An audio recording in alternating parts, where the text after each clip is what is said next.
Hemmäňe salam. Men Baba Murat. Afrika diýeni elbetde her kimin kellesine yssyk ösmedik ýurtlar gelýändir. Ýöne soňky ýyllarda Afrika ýurtlarynyň içinde bir ýurt saýlanyp, köp kişileriň bu ýurtlaryň öňüne özüne çekdi. Bu ýurt Rwanda. Bugünkü videomda sizlere Rwanda barada maglumat taýinladym. Elbetde kanalyma agza bolmadyk bolsaňyz agza bolmagy unutmaň. Afrika dünýä arenasynda köpnäçe asuda serediler. Bu materik zorlugy, paraxorlugy we durnuksuz milletleri öz içinde jemleýär. Bilşimiz ýaly Afrika dünýäniň uly bölegine eýe. Bu materikde 54 ýurt bar we her biri aýratyn syýasat alyp barýar. Has aýratyny bolsa Rwandadyr. Rwanda Respublikasy Afrika materiginiň ortasynda ýerleşýär we deňiz kenary bolmadyk ýurtdur. Bu ýurt Uganda, Tanzania, Burundi we böleklerin Kivu köli bilen bilelikde Kongo Respublikasy bilen ara çäkleşýär. Ýurduň paýtagty Kigalidir. Ýurduň ady bolsa öňkü Rwanda dilindäki Kwanda, türkmençede ulalmak, geňelmek sözünden gelýär. Rwandanyň ilaty 12 milyon. Umuman seredenimizde Rwanda 3 bölege bölünen ýagdaýdadyr. Bu bölekler günorta gün dogurjul göleri, merkezi platolar, ýagny beýiklikler we Kongo Nil basseynidir. Ýurduň merkezinde ýerleşen beýik platolar 1500 bilen 2000 metr beýiklige eýe bolup, günorta gün dogurjul göleri bilen Kongo Nil basseyniň arasynda ýer alýar. Sebetde suw çeşmeleriniň köp bolmagy we ýyllyk ýagnyň köp ýagmagy sebäpli ekrançylyk bilen has köp meşgullanylýar. Sebetde ýer alan Akagera Milli Parky 1994-nji ýyla çenli içinde ýolbars, leopard, zebra, keyip, antilop we şoňa daşaly haýwanlaryň ýanynda az hem bolsa pil we jiraf hem bardy. Suwly ýerlerinde begamotlar we krokodiller hem ýaşaýardy. İç çatışygyň, sowuşyň täsiri bilen ýurtda başda ýolbars we zebralar bolmak bilen ýagany durmuşda sitip ýok bolmak ýagdaýyna gelipdi. Ýurtlar deňeşdirmegiň iň aňsat usuly olaryň görkezlerini deňeşdirmek we bularyň içinde iň täsirlisi Rwanda bolup durýar. Rwandada her ýyl 1000 ýaşaýjydan 2,5 janaýat işlenýär. Eger deňeşdirjek bolsak bu görkezler Hindistanda 3,2, Amerikada 5,4, Rwandanyň goňşy ýurtlaryndan bolan Ugandada 11,5, Tanzaniýada 7, Burundi'de 6 we Kongo Demokratik Respublikasynda bolsa bu ýagdaý 13,16-dyr. Hemem aýratyn bellep geçmek zatlarymyzyň biri bolan korrupsiýanyň iň az bolan ýurtlarynyň arasynda Rwanda 48-nji orna ýerleýär. Bu has oňatlaryň arasynda bolmasa da ullakan bir üstünlükdir. Soňky wagtlarda ekonomiýada durnukly ösmegi we Gündöwür Afrikada sowdanyň merkezi bolmak ýolunda alyp barýan işler netijesinde Rwanda Afrikanyň Singapuru diýen kommentariýalar hem ýüze çykyp başlady. 1 kilometr kvadrada düşýän adam sany bolsa 440 kişi bolup, Rwanda Afrikanyň iň ilaty köp bolan sebetidir. Häzirki wagtda Rwandada adam ömrü ortaça aýdanymyzda 67 ýyl. Bu san 25 ýyl mundan öň, ýagny 1990-njy ýyllarda 28 ýyla deňdi. 2010-njy ýylda Paul Kagame'niň ýurduň başyna geçmeginden başlap, bugün Afrikanyň iň çaltysan ýurtlarynyň biri bolan Rwandanyň ekonomiýasy ekrançylyk, maldarçylyk, ýagny haýwanlar bilen bilelikde we magdançylyk turizmine baglydyr. Soňky 10 ýyla seredenimizde bolsa Rwandanyň ekonomiýasy 7 götürüm ýokurlanyp, geçen ýylky görkezlere garanyňda Rwanda 8 götürüm, Hytaý 6 götürüm, Amerika 2 götürüm. Ýaponiýa we Ýewropa ýurtlarynda bolsa bu ýagdaý 1 götürüm görkezýär. Agzap geçişim ýaly Rwanda Afrikanyň Singapuru diýen kommentariýalara gelsek, Rwandada häzirki wagtda Afrikanyň Singapuru bolmak ýolunda uly ädimler bilen öňe barýar. Eýsem Singapur diýär sölen, onda biraz Singapur üstünde durup geçelim. Sebäbi Singapuryň nähili ösendigini öwrensek, onda Rwandanyň hem nähili ýagdaýda ösüp barýanyna has aýdym göz ýetirir. Ýurtlaryň arasyndaky dünýä agalyk etmek marafonunda 1800-nji ýyllarda inglizler, 1900-njy ýyllarda amerikanlar, 2000-nji ýyllarda bolsa aziýalylar diýip görkezdiler. Häzirki wagtda Singapur Gündöwür Aziýanyň ýanyp duran ýyldyzy ýalydyr. Şu wagtda dünýäde iň baý 3-nji, iň ygtybarly 8-nji ýurdudyr. Mundan öň köpem däl, 60 ýyl ýaýsak Singapuryň ekonomiýasy 700 milyon Amerikan dollary möçberindedi. Häzirki wagtda bolsa bu möçber 320 milliard Amerikan dollaryna barabardyr. Diňe soňky 10 ýyllykda jemy ýurt içindäki öndürilen önüm 2 hisse ýokurlandy. Ýagny Singapur gysga wagtyň içinde 3-nji dünýä derejesinden 1-nji dünýä derejesine geçmegi başardy.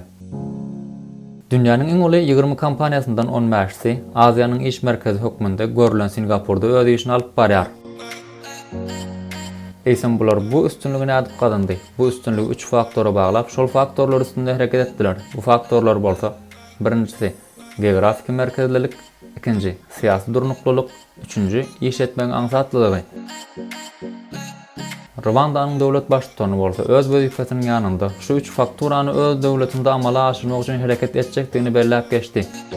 Birinci faktor geografik merkezlilik.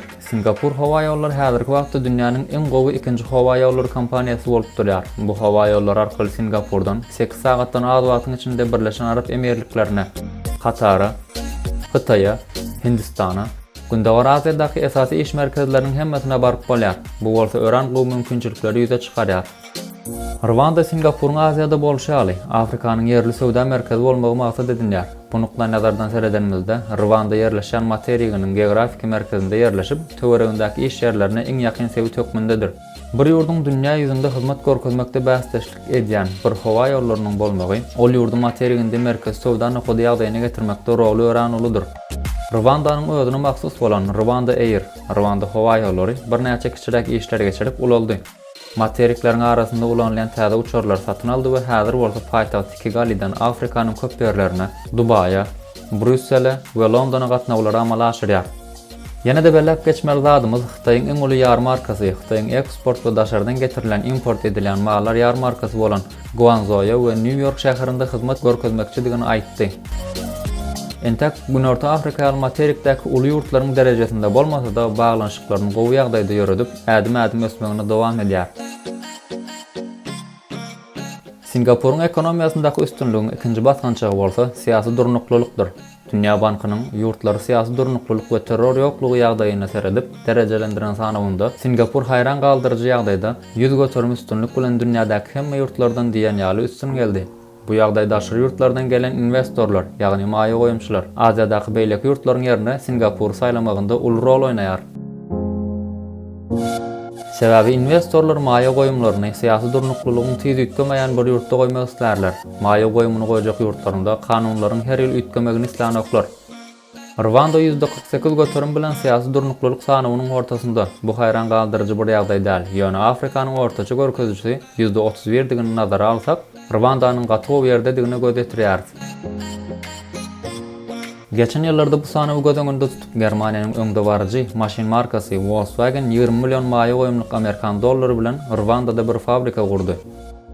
Rwandanyň paýtagty Kigali şu wagt Afrikanyň iň arasy şäherleriniň biri. Munyň sebäbi bolsa hökümetiň plastik halta, ýagny paket ulanmaklaryny gadagan etmegi we şäherde ýaşaýan halkyň ýarawsuzlaryndan başga her kimin her aýyň soňky 6-njy güni, şenbe güni hemme şäherde araçsaçylyk işlerini geçirilmeginiň hökmany ýagdaýa getirilmegidir. Singapur'un üstünlüğünün sırrının 3. basgançağı bolsa iş etmeň aňsatlaşdyrylmagydyr. Bu bolsa Rwandanyň elinden gelen zatlaryň biridir. Bu faktor şulardan ibaretdir. İş gurmagyň aňsatlaşdyrylmagy, guruluş ygtyarnamasy bilen meşgullanmak, elektrik geçirtmek, emläge hasap almak, kredit almak, nalog tölemek, gumruksuz sowda etmek, şertnamalary ýerine getirmek.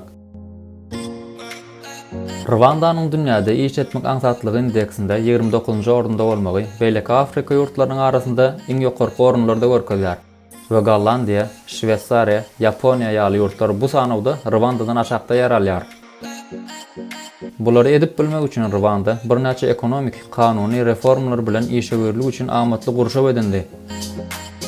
Hökümet hususy telekeçiler bilen hyzmatdaşlyk edip paýtagty Kigali'de 300 million dollarlyk ütköşük bir konferans merkezi gurdurdy. We munyň bilen birlikde daşary bazary özüne çekmäge başlady. Daşary ýurtlardan gelen investorlary garşylamak üçin konferans merkeziniň edil gapytalyndan 5 ýyldızly Radisson Blu mehmanhanasy bilen birlikde ýollar, aeroportlar hem gurdurdy. We Rwanda daşary ýurtdan gelen turistler üçin arasa ýagdaýdaky paýtagty bilen safariler bilen taýsız kofesi we renkli motivasiýalary müňlerçe ýyllyk Afrika medeniýeti bilen özüne çekmäge hem de Hilton, Marriott we Radisson Blu ýaly ýüzlerçe mehmanhanalary bilen garşylamaga başlady. 2005-nji ýylda daşary ýurt investorlar Rwandada diňe 10,15 million dollarlyk maýa goýum goýupdylar. 2017-nji ýylda bolsa bu ýagdaý 193 million Amerikan dollaryna barabar boldy. Rwanda dowry gatnaşyklarda bolup, uly döwletleriň hemsiliğini gazanmaga münasip boldy. Rwanda entägim dünýäniň iň garyp halklaryna eýe bolup, adam başyna düşýän girdeji ýyllyk $750 deňdir. Yurdun hava ýoluny we infrastrukturasyna ören köp pul sarf edilmeginiň zerurlygy ýa-da zeruri däldi häli şindiň sonra edilýär. Sebäbi ýurtda entäk hem köp kişiniň garyp bolmagyny gödüňünde tutup, ýurdundyň orta we ýokary gatdyklar üçin ulalýarmy diýenleriň sany hem az däl. Ýöne hakykat şu, Rwanda ýokary dekbinde ösýär we beýgelýär. Menin bu videomda Rwanda barada aýdyp geçjeklerim şulardan ibaret. Video sizin goýuňyza ýarandyr diýip umyt edýän. Egerde video sizin goýuňyza ýaran bolsa we şunuň ýaly videolaryň dowamynyň gelmegini isteseňiz, kanalyma agza bolmagy haladyň düýmesine basmagy unutmaň. Men Baba Murat.